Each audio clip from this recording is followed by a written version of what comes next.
Hey guys, welcome to Cheat Sheet with me, Sneha. Today I'm trying to figure out what a Foley artist does in a film, and I've scheduled an appointment with Karnail Singh and Sajjan Chaudhary, two veterans in the industry who worked on practically every film.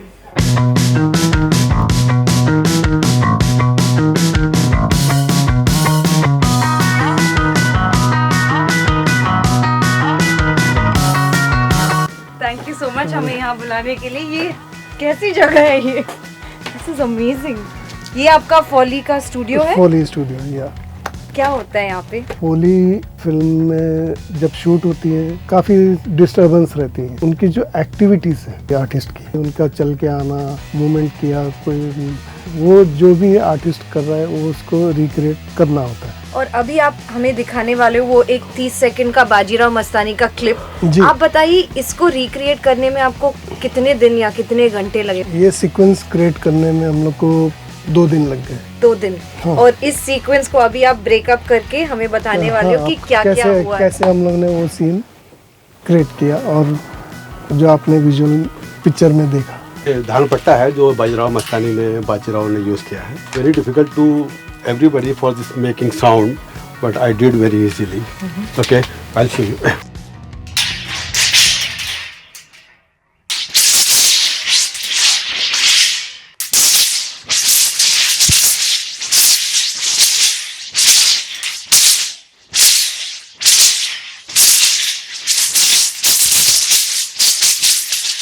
अभी ये horse जो मतलब दौड़ रहा है ये, तो ये जंग का मैदान है, तो सपोज टू बी मतलब मड होना चाहिए यहाँ पर।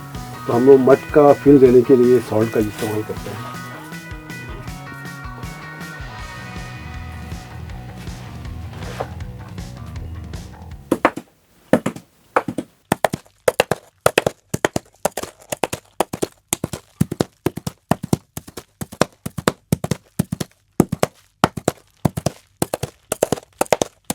रणवीर का आर्मर में उतना साउंड नहीं है, तो उसका साउंड निकालने के लिए हम लोग ये नेल्स हैं, ये जो खनक आप सुन रहे हैं,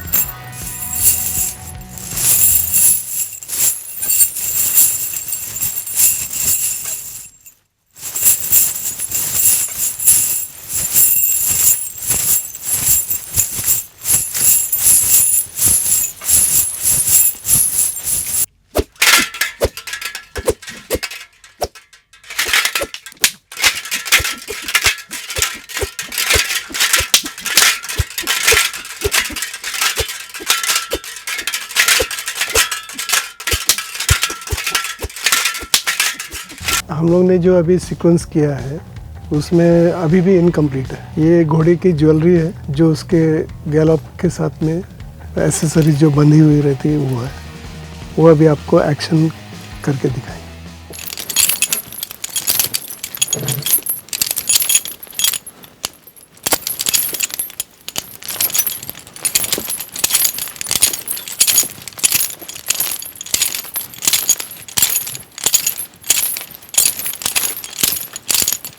अभी सेट पे जो साउंड्स ऑलरेडी है तो उसको रिक्रिएट करने की क्या जरूरत है? वो तो होंगे ही ना सेट पे।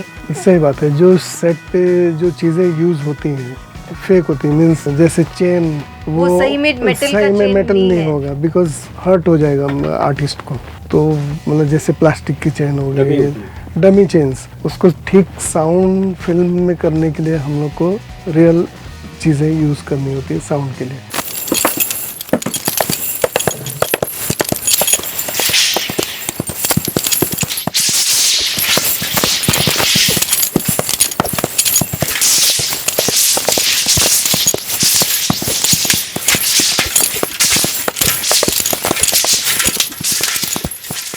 तो ये क्या है? ये मैं आपको बताता हूँ। आपको ये परिंदा फिल्म याद होगी है? जी बिल्कुल। 1990 की फिल्म है। तो एक उसमें एक सीन है कि जैकी श्रॉफ एक पानी की टंकी पर चढ़ के जाते हैं। तो थोड़ा सा वो डिफ़िकल्ट था हमारे लिए करने के लिए, बट हमारे पास प्रॉपर्टी नहीं थी। तो अचानक कर्नल साहब को ये नज़र आया, तो हमने इसको कचरे में से उठा के लिया है। तो आज तक ये हमारे पास ही है। ये कचरे में से आपने उठा के यहाँ लेके आया? कचरा में से गटर कवर किया था, तो विनोद जी से रिक्वेस्ट किया कि हम लोग वो लेके जा रहे हैं इसके लिए। ऐसा होता है कि सारे फिल्म्स में फोली का इस्तेमाल होता है? जी, सारी फिल्म में होता ही है, लेकिन डिपेंड करता है कि भी म्यूजिक के साथ कितना वो सुनाई देगा उसके। और ये जो मैं इतनी सारी चीजें देख रही हूँ इस रूम के अंदर, ये आप कहाँ से इकट्ठा किए हैं? साल लगे होंगे ना ये सब इकट्ठा करने के लिए? कभी कभार के आते हैं, हम लोग बोलते हैं यार छोड़ दो इसको, मांग लेते हैं किसी से, कोई दान में दे दो हमें, या फिर हम लोग अपने घर से भी कुछ चीज़ें उठा के ले आते हैं, या घर के अंदर भी हम लोग खाना खा रहे होते हैं तो टाक तो ये वाला साउंड हम यूज कर सकते हैं। करेक्ट। तो वाइफ की जो बैंगल्स होती है कभी कभी चलती है, तो उसको भी हम लोग ऑब्जर्व करते हैं कि कैसे चल रही है, ये कैसे रही है। तो ये लेडीज़ के सारे कामों में ही हमारे कर्नल साहब बहुत मास्टर हैं। यू नो, हमें कभी पता नहीं होता है कि इतना कुछ काम होता है एक 30 सेकेंड सीन बनाने के लिए। तो आपकी जो ऑपरेशन थिएटर है सच में बहुत ज़्यादा इंटरेस्टिंग है। ये इतने सारे जूते क्यों हैं यहाँ पे? ये डिफरेंट टाइप के शूज़ हैं, जैसे जैसे मतलब रिक्वायरमेंट होती है। सपोज हीरो, इसकी क्या रिक्वायरमेंट है? ये कोई स्पोर्ट्समैन है, कोई फुटबॉल प्लेयर्स है तो उसके लिए हम लोग ये जूता यूज़ करते हैं। कोई जेंटलमैन वॉक है तो उसके लिए ये शू है। कोई सपोज मिलिट्री शू है, मिलिट्री मैन इज़ वॉकिंग, तो उसके लिए ठाक ठाक ठाक। और कुछ पंजाबी टाइप का कुछ मोजड़ी ठाकुर का, ये इसके लिए भाग मिल्खा में कौन सा भाग यूज किया मिल्खा में आपने? हम लोगों ने मोस्टली इसको यूज़ किया है। इसको जी, इसमें मतलब क्रिक साउंड भी निकलती है, जैसे कि वॉक में आता है ना, ठाकुर चल के आते हैं, तो मतलब सब कुछ है यहीं पे, और ढूंढना भी हमको और करना भी हमको ही।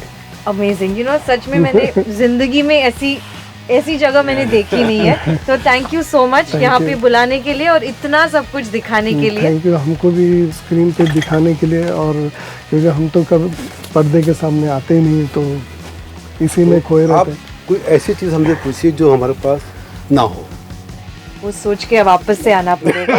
That's why we have the show Cheat Sheet, guys, to let you know about the little lesser known aspects of filmmaking that deserve to come to the forefront. I hope you guys enjoyed watching this episode of Cheat Sheet. Thank you so much for watching.